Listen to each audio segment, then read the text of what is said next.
Hey everybody, welcome back to Down the Shore Homestead. So in today's video, I'm going to be showing you my version of goulash. I grew up in the Midwest and this is the recipe that I remember as a kid. I make it for my husband to replace Hamburger Helper because that is full of chemicals.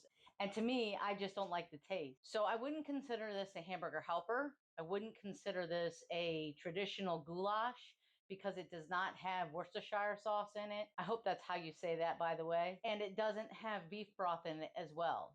So this recipe is basically a very tomatoey tasting recipe. So it's not even like a spaghetti sauce. So if that interests you, then stick around. And as we say around here, let's go down the shore.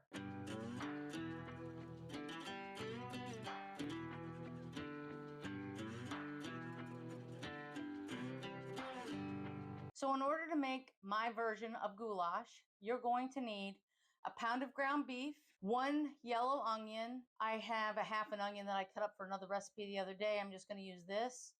1 teaspoon of minced garlic, 1 8-ounce can of tomato sauce, 1 15-ounce can of diced tomatoes, 1 teaspoon of Italian seasoning that I have in my own little container here, and then I have some beef tallow.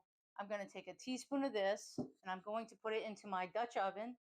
I'm going to brown the ground beef in my Dutch oven, and then I will dice up the onion and put in a teaspoon of the garlic. So I'll pause the video and I'll get back to you once the ground beef has been browned up. Okay, so I just want to show you here that I am browning the ground beef. I put a teaspoon of the tallow into the Dutch oven, and now I'm using this handy dandy little tool to help break up the ground beef. And once this is browned, I'll be back. Okay, so I noticed something when I was opening up the cans that the can that I had sitting here next to the diced tomatoes was actually tomato sauce, and it was a 28-ounce can.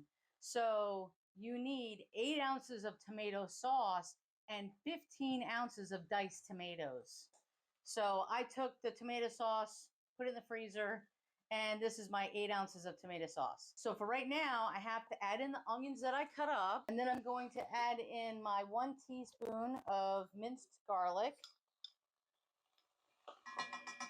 So I'm going to mix this up. So that's on medium heat, by the way. I'm going to let that cook down until the onions get translucent. Then I'm going to add in my tomato sauce, my diced tomatoes, and 1 teaspoon of Italian seasoning. Now, I will say that this is what my husband and I like. If you want to add 1 tablespoon of Worcestershire sauce to this to give it a little more flavor, then please go ahead. But I don't like it in my goulash. That's why I said this is my version. And then I know other people use like beef broth. If you want beef broth, you're more than welcome to add it. But I don't like beef broth in my goulash as well. My husband and I like this specific version of goulash. I've tried multiple different versions and I just didn't like them. This is the recipe that I remember as a kid. I'm going to add in 8 ounces of tomato sauce and 15 ounces of diced tomatoes not drained, and then 1 teaspoon of Italian seasoning, and that's it. That's all that you have to put in here.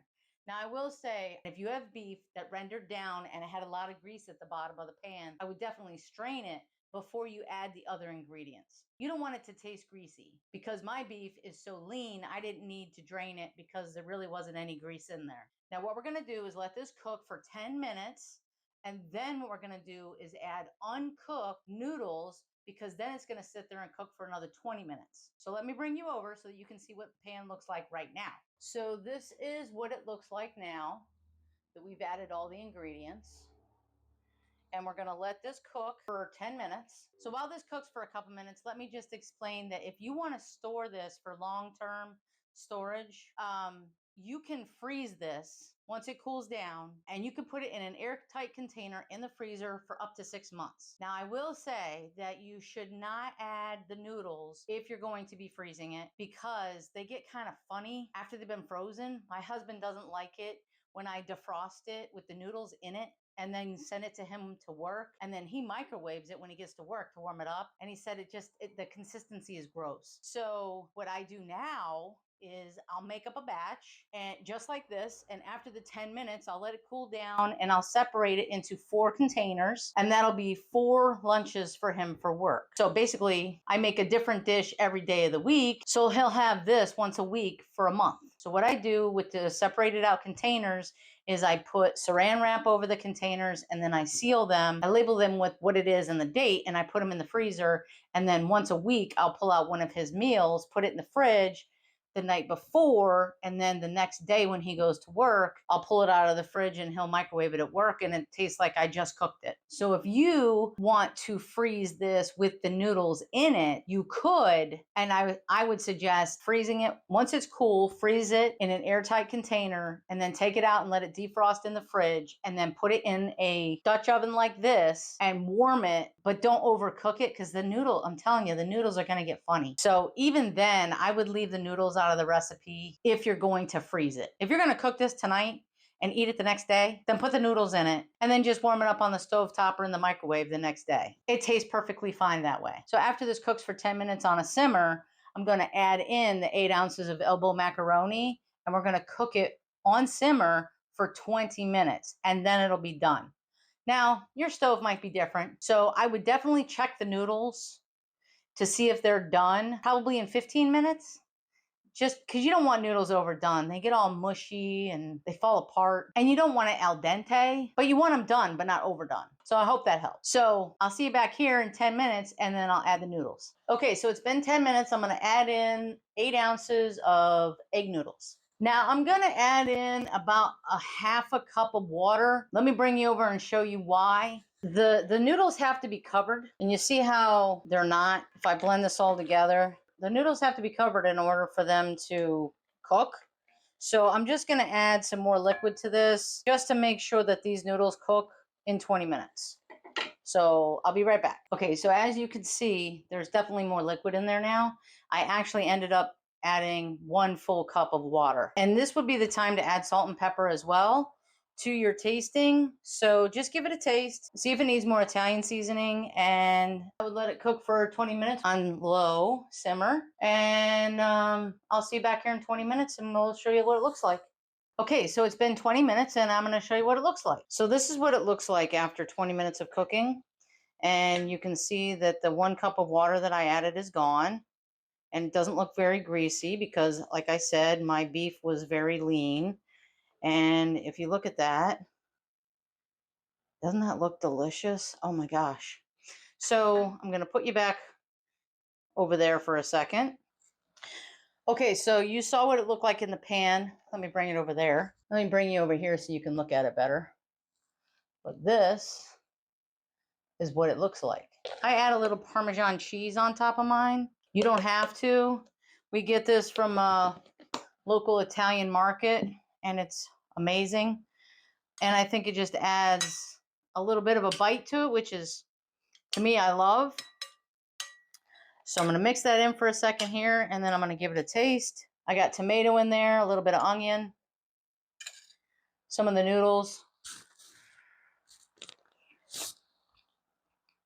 Mmm. Mmm. That's definitely the taste that I remember as a kid.